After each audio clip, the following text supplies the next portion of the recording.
काही पदार्थ असे असतात ना, प्रत्येक दिवाळीला आपण ते पदार्थ करत असतो, परंतु प्रत्येक वेळी ते करताना शेवटपर्यंत आपल्याला ते पदार्थ कसे होतात कसे नाही होतात, व्यवस्थित होतील ना याची धाकधूक असते.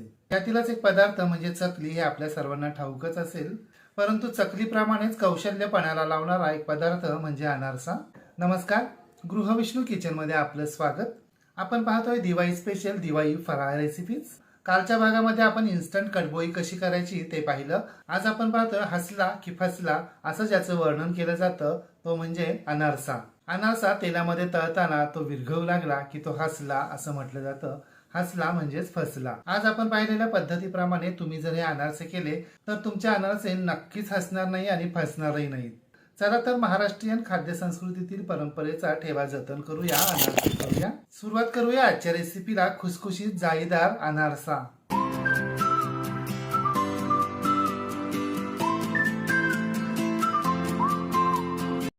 अनारसे तयार करण्यासाठी हे पहा, सर्वप्रथम आपल्याला इथे 200 ग्रॅम तांदूळ घ्यायचे. आपण घरी पाणी पिण्यासाठी जो ग्लास वापरतो त्यामध्ये 250 ग्रॅम इतके जिन्नस बसतात. म्हणजे आपल्याला 200 ग्रॅम तांदळासाठी ग्लास भरून न घेता तो 2 बोटे कमी भरायचा, म्हणजे ते मेजरमेंट 200 ग्रॅम इतकं होतं. मी इथे आज रेशनिंगच्या तांदळाचा वापर करतोय. तुम्ही डॅश, सोना मसुरी, परिमल, अगदी आंबेमोहोर, बासमती या तांदळाचा देखील वापर करू शकता. आपण इडली डोसे करण्यासाठी जो तांदूळ वापरतो ना तो वापरला तर अगदी उत्तम. फक्त एक गोष्ट लक्षात ठेवा की तांदूळ जाड आणि जुना असायला हवा. तांदूळ आपण निवडून साफ करून तर घेतो, शिवाय हा तांदूळ आता आपल्याला 3-4 वेळा पाण्यानं अगदी स्वच्छ चोळून धुवून घ्यायचा आहे. जो काही तांदूळ आता आपल्याला स्वच्छ धुवून घ्यायचा आहे तो आत्ताच धुवून घ्यायचा आहे, आत्ताच चोळून घ्यायचा आहे. नंतर भिजत घातल्यानंतर आपल्याला तो चोळता येणार नाहीये, म्हणून आत्ताच तांदूळ स्वच्छ धुवून घ्यायचा आहे. तांदूळ स्वच्छ धुवून झाल्यानंतर त्यातील सर्व पाणी काढून टाकायचं आहे आणि त्यामध्ये पुन्हा 1 ग्लास पाणी घालायचं आहे आणि झाकून बाजूला ठेवून द्यायचं आहे. दुसऱ्या दिवशी म्हणजे 24 तासानंतर यावरील झाकण काढायचं आहे. आपण तांदूळ स्वच्छ धुवून घेतलेला आहे, त्यामुळे तांदळावर जे पाणी उरलंय ते अगदी नितळ आहे. परंतु हा तांदूळ मात्र आता आपल्याला अजिबात चोळायचा नाहीये. फक्त पाण्यामध्ये तो ढवळून घ्यायचा आणि त्यातील पाणी काढून टाकायचं आहे. पाणी काढून टाकल्यानंतर आपल्याला पुन्हा त्यामध्ये 1 ग्लास पाणी घालायचं आहे आणि पुन्हा हा तांदूळ आपल्याला झाकून 24 तासांसाठी बाजूला ठेवून द्यायचा आहे. 24 तासांनी झाकण काढायचं आहे. हे पहा, मी सोमवारी तांदूळ भिजत घातले होते. आज बुधवार आहे, म्हणजे 3रा दिवस आहे. दुसऱ्या दिवशी तर पाण्यावर असा फेस तयार होत नाही, परंतु 3ऱ्या दिवशी मात्र अशा प्रकारे फेस तयार होतो. म्हणजे आपला तांदूळ थोडासा आंबलेला असतो, त्याला थोडासा आंबटसर गंध येतो. हा तांदूळ आता आपण ढवळून घ्यायचा आणि त्यातील पाणी काढून टाकायचंय. हे पहा, तांदूळ हातानं चुरडल्यावर तो चुरडला देखील जातोय. आता त्यामध्ये 1 ग्लास पाणी घालायचंय आणि हा तांदूळ 24 तासांसाठी झाकून बाजूला ठेवून द्यायचा आहे. ही क्रिया आपल्याला जवळजवळ 5 दिवस करायची आहे. 6व्या दिवशी झाकण काढायचं आणि या तांदळामधील सर्व पाणी निथळून घ्यायचं आहे. तांदूळ 4 दिवस भिजत ठेवून 5व्या दिवशी जरी तुम्ही ही क्रिया केली तरी सुद्धा चालणार आहे. आता हा तांदूळ चाळणीमध्ये अर्धा तास असाच निथळत ठेवायचा आहे, म्हणजे त्यातील सर्व पाणी निथळून जाईल. अगदी एकही थेंब त्यात शिल्लक राहणार नाही. अर्ध्या तासानंतर हे पहा, स्वच्छ कापडावर आपल्याला हा तांदूळ पसरवून घ्यायचा आहे आणि अर्धा तास पंख्याखाली सुकत ठेवायचा आहे. जर तुम्हाला पंख्याखाली सुकवायचा नसेल तर नैसर्गिक वाऱ्यावर तुम्ही हा तांदूळ 2 तास सुकवून घेऊ शकता. परंतु हा तांदूळ आपल्याला पूर्णपणे सुकवायचा नाहीये, तो थोडासा ओलसर असायला हवा. आणि तांदूळ असा पसरवून सुकत ठेवल्यानंतर थोड्या वेळानं त्याला असं हातानं पसरवून घ्यायचं आहे. अशा प्रकारे हात फिरवायचा आहे, म्हणजे तो सर्व बाजूंनी व्यवस्थित सुकला जाईल. तासाभरानंतर आपण तांदूळ सुकलाय का ते चेक करूया. आता आपल्याला तांदूळ जसा हवाय तसा परफेक्ट सुकलाय का हे कसं बरं ओळखायचं. तर हे पहा, अशा प्रकारे हातात मूठभर तांदूळ घ्यायचा, मूठ घट्ट दाबायची आणि मग तो तांदूळ खाली सोडायचा. तांदूळ आपल्या हाताला थोडासा चिकटून राहायला हवा, म्हणजे आपला तांदूळ अगदी परफेक्ट सुकलाय असं समजायचं आणि थोडासा ओलसरही असं समजायचं. आणि हे पहा, बोटांनी चुरडल्यानंतर त्याचा चुरा देखील होतोय. याचा अर्थ आपला तांदूळ अगदी परफेक्ट सुकलाय आणि थोडासा ओलसर सुद्धा आहे. तांदूळ कापडावर सुकत घालण्या अगोदर कापडाच्या खाली एक न्यूजपेपर अंथरून ठेवायचा आहे आणि मग त्यावर कापड अंथरायचं आणि कापडावर तांदूळ पसरवून घ्यायचा आहे, म्हणजे त्यातील पाणी न्यूजपेपर शोषून घेतो आणि आपला तांदूळ लवकर सुकतो. आता हा तांदूळ आपण गोळा करून घ्यायचा आणि मिक्सरच्या भांड्यात त्याला आपण बारीक करून घ्यायचा आहे, म्हणजे त्याची बारीक अशी पावडर तयार करून घ्यायची आहे. जर हा तांदूळ आपल्या प्रमाणापेक्षा जास्त सुकला तर त्याची पटकन अशी बारीक पावडर तयार होणार नाही. आता आपला तांदूळ पूर्णपणे बारीक झाला आहे का, त्याची पावडर झाली आहे का ते चेक करूया. हे पहा आपल्या तांदळाचे अजून पूर्णपणे पावडर तयार झाले नाही आहे. पुन्हा मिनिटभर आपण हे तांदूळ मिक्सरवर फिरवून घेऊया. आता चेक करूया. आता पूर्णपणे अगदी परफेक्ट अशी बारीक पावडर तयार झाली आहे. एवढे 200 ग्रॅम तांदूळ बारीक करण्यासाठी मला फक्त 2च मिनटं लागली आहेत. आता तयार झालेलं हे पीठ आपल्याला चाळून घ्यायचं आहे. पीठ चाळण्यासाठी हे पहा इथे 2 प्रकारच्या चाळणीच्या जाळ्या दिसतात. यातील ही डाव्या साईडची जाळी दिसते ती रेग्युलर गव्हाचं पीठ आपण चाळतो ती चाळण्यासाठी, आणि उजव्या बाजूला जी जाळी दिसते ती 0 नंबरची जाळी आहे. त्याला सुजीची जाळी असंही म्हटलं जातं. आपल्याला या 1 नंबरच्या डाव्या साईडच्या जाळीनं पीठ चाळायचं नाही आहे, तर उजव्या साईडच्या 0 नंबरच्या जाळीनं पीठ चाळायचं आहे, ज्याला सुजीची चाळण असंही म्हटलं जातं. पाहताना तुम्ही आपलं पीठ अगदी कसं सहज चाळलं जातं ते. याचा अर्थ आपले तांदूळ अगदी व्यवस्थित भिजलेत आणि व्यवस्थित सुकलेत सुद्धा आणि व्यवस्थित दळले सुद्धा गेलेत. म्हणूनच आपले पीठ व्यवस्थित चाळलं सुद्धा जात आहे. पीठ चाळून झाल्यानंतर चाळणीमध्ये जो चाळ म्हणजेच बारीक रवा शिल्लक राहील तो पुन्हा एकदा आपल्याला मिक्सरवर बारीक करून घ्यायचा आहे आणि पुन्हा चाळून घ्यायचं आहे. हे पहा अशा प्रकारे. आता मात्र जो उरलेला थोडासा अगदी मुठभर चाळ असेल तो पुन्हा बारीक करून घ्यायचा नाही आहे, तो बाजूला ठेवून द्यायचा आहे. हे पहा अगदी इडली रव्यासारखा चाळ चाळणीमध्ये शिल्लक राहिला आहे. याचा वापर आपण इडलीच्या किंवा आंबोळीच्या मिश्रणामध्ये करायचा आहे, किंवा भाजीचा रस्सा दाट करण्यासाठी देखील आपण याचा वापर करू शकतो. हे पहा आपलं सर्व पीठ चाळून झालेलं आहे. आता आपल्याला याचे 3 भाग करायचेत. पाहताना तुम्ही आपलं पीठ अगदी परफेक्ट बारीक झालं आहे. हे पहा आपलं दळलेलं पीठ 3 वाट्या भरलं आहे. हे पहा इथे मी 150 ग्रॅम पिवळा गुळ अगोदरच बारीक चिरून ठेवला आहे. अनारशांसाठी गुळाची निवड करताना आपल्याला खूप कडकसुद्धा गुळ घ्यायचा नाही आणि खूप पातळ गुळ असतो तो सुद्धा घ्यायचा नाही आहे. मार्केटमधून गुळ घेताना तो बोटांनी दाबल्यावर सहज दाबला जायला हवा आणि तो सहज चिरता यायला हवा असा गुळ आपल्याला घ्यायचा आहे. आपलं तांदळाचं पीठ 3 वाट्या भरलं आहे. या 3 वाट्या पिठासाठी आपण 1 वाटी बारीक चिरलेला गूळ घ्यायचा आहे आणि हा गूळ आपल्याला या पिठामध्ये हे पहा अशा पद्धतीनं हातानं मिक्स करून घ्यायचा आहे. हा गूळ आपल्याला चोळून चोळून मिक्स करून घ्यायचा आहे, म्हणजे आपल्या हातातील उष्णता त्यामधील उतरते आणि तांदळाचा ओलसरपणा तर असतोच. आणि शक्यतो यासाठी आपल्याला सेंद्रिय काळ्या गुळाचा वापर करायचा नाही. सेंद्रिय काळा गूळ स्वादिष्ट तर असतोच, शिवाय तो आरोग्यासाठी देखील गुणकारी असतो, परंतु यामुळे आपले अनारसे काळे होतात. म्हणून आज आपण तो गूळ वापरत नाही आहे. तुम्हाला जर त्याचा वापर करायचा असेल तर तुम्ही करू शकता. आपण गूळ जितका शक्य होईल तितका बारीक चिरून तर घेतलाच आहे, परंतु तरीही त्यामध्ये खडे राहतात. म्हणून हे पहा गूळ तांदळामध्ये मिक्स करताना तो बोटांच्या साहाय्यानं फोडून घ्यायचा आहे आणि हे पहा हातांच्या साहाय्यानं चोळत चोळत तो आपल्याला पिठामध्ये मिक्स करत राहायचं आहे. आपल्या तांदळाच्या पिठाचा रंग बदलला आहे, तो थोडा पिवळसर झाला आहे आणि त्याचा मुटका देखील तयार व्हायला लागला आहे. आणि हे पहा आता मुटका तयार व्हायला लागल्यानंतर या मिश्रणाचे आपल्याला लाडू बांधून घ्यायचेत, लाडू वळून घ्यायचेत, म्हणजे गोल गोळे तयार करून ठेवायचे.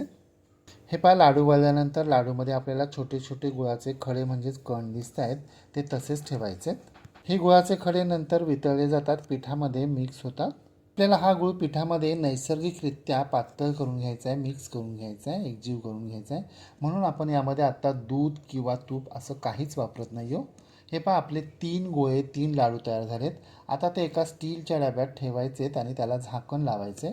आत्ता देखील या पिठामध्ये आपण दूध, केळी किंवा तूप घालून अनारसाचं पीठ लगेच तयार करू शकतो, पण हे अशा प्रकारचे अनारसे नैसर्गिकरित्या तयार होत नाहीत आणि ते चांगले तयार होत नाहीत, त्याला जाळी पडत नाहीत आणि ते स्वादिष्टही बनत नाहीत. आता हा झाकण लावलेला डबा हे पहा आपण अशा प्रकारे एका उलनच्या कानटोपीमध्ये दडपून ठेवायचा आहे, झाकून ठेवायचा आहे आणि हा डबा आपल्याला अशा प्रकारे 24 तास एखाद्या उबदार ठिकाणी ठेवून द्यायचा आहे. दुसऱ्या दिवशी हा डबा उघडायचा आणि यातील लाडू बाहेर काढायचे. हे पहा आपले लाडू कालच्यापेक्षा आता थोडेसे घट्ट झालेत. आता आपण ते फोडून घ्यायचे. फोडल्यानंतर हे पीठ आपल्याला एकसारखं करून घ्यायचं आहे आणि नंतर मिक्सरच्या छोट्या भांड्यामध्ये 2 भागांमध्ये आपल्याला हे फिरवून घ्यायचं आहे. पीठ मिक्सरवर फिरवण्या अगोदर आपल्याला त्यामध्ये 1 टीस्पून दूध घालायचे आणि मग फिरवून घ्यायचे. आपल्याला हे पीठ गोळा होईपर्यंत फिरवून घ्यायचे. अशा प्रकारे पीठ मिक्सरवर फिरवल्याने गुळाचे राहिले साहिले कणही विरघळून जातात. हे पहा अगदी अर्ध्या मिनिटामध्येच आपल्या पिठाचा कसा गोळा तयार झालाय पहा. आता दुसरी बॅचसुद्धा 1 टीस्पून दूध घालून गोळा होईपर्यंत फिरवून घ्यायची. पाहताय ना तुम्ही आपलं पीठ कसं भरभरीत होतं आणि आता ते कसं ओलसर झालं आणि त्याचा गोळा तयार झाला.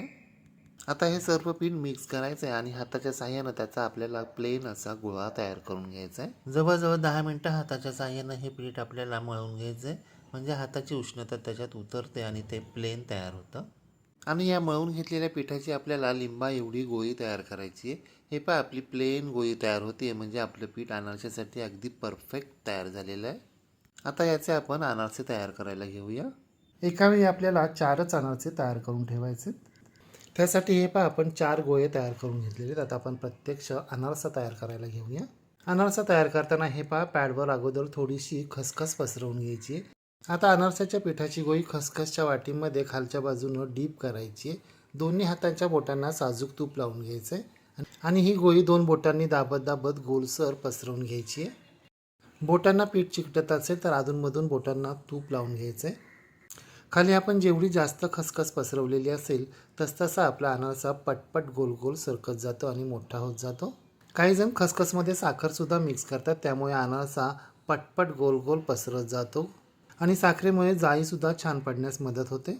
तुम्हाला जर अनारसा कुरकुरीत आवडत असेल तर तो पातळ तयार करा आणि जर खुसखुशीत आवडत असेल तर जाड अनारसा पसरवून घ्या. हे पहा आपले 4 अनारसे तयार झालेत. आता आपण ते तळायला घेऊया. अनारसे तळण्यासाठी आपल्याला कढईमध्ये तेल मध्यम गरम करून घ्यायचे आणि कढईमध्ये तेल फारसं घालायचं नाही आहे. फक्त आपण एक अनारसा व्यवस्थित तळू शकू इतपतच तेल आपल्याला कढईमध्ये घालायचं आहे. आता खसखसची बाजू वर करून हळूवारपणे आपल्याला अनारसा तेलामध्ये सोडायचा आहे. अनारसा तेलात सोडल्यावर त्याला अजिबात झारा किंवा चमचा लावायचा नाही आहे आणि अनारसा तळताना गॅसची फ्लेम लो मिडियम ठेवायची. हे पहा आपला अनारसा वर तरंगून आला आहे. अनारसा अशा प्रकारे वर तरंगून आल्यानंतर चमच्याच्या सहाय्यानं त्याला वर असं तेल उडवायचे, म्हणजे छान जाळी सुटते. आणि अनारसा नेहमी एकाच बाजूनं तळून घ्यायचा. अनारसा कधीच पलटी करत नाही, उलट करत नाही. पाहताय ना तुम्ही आपल्या अनारशाला किती छान जाळी सुटली आहे ते, आणि रंग पण किती अगदी डिसेंट आला आहे. याच जागी आपण काळ्या गुळाचा वापर केला असता तर आपल्या अनारशाला अगदी डार्क रंग आला असता, परंतु आपल्या अनारशाला रंग पहा किती सुरेख आला आहे. आता अनारसा तेलातून काढायचा आहे. अशा प्रकारे तेल निथळून घ्यायचं आहे आणि तो एका चाळणीमध्ये काढून ठेवायचा आहे.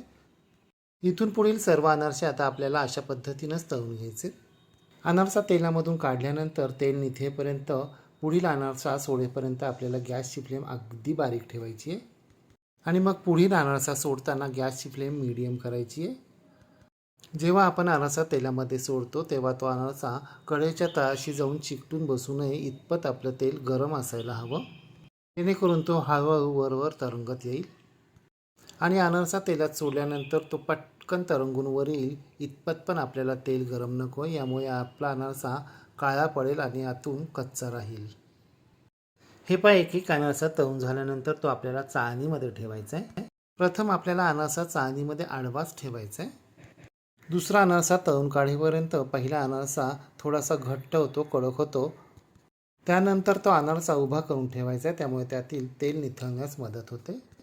चाळणीच्या मध्यभागी अशी गोल प्लेट ठेवायची आणि गोलाकार आपल्याला हे अनारसे उभे करून ठेवायचे, म्हणजे अनारसे एकमेकांवर पडत नाहीत. पाहताय ना तुम्ही आपल्या अनारशांमधून तेल कसं खाली निथळत येते.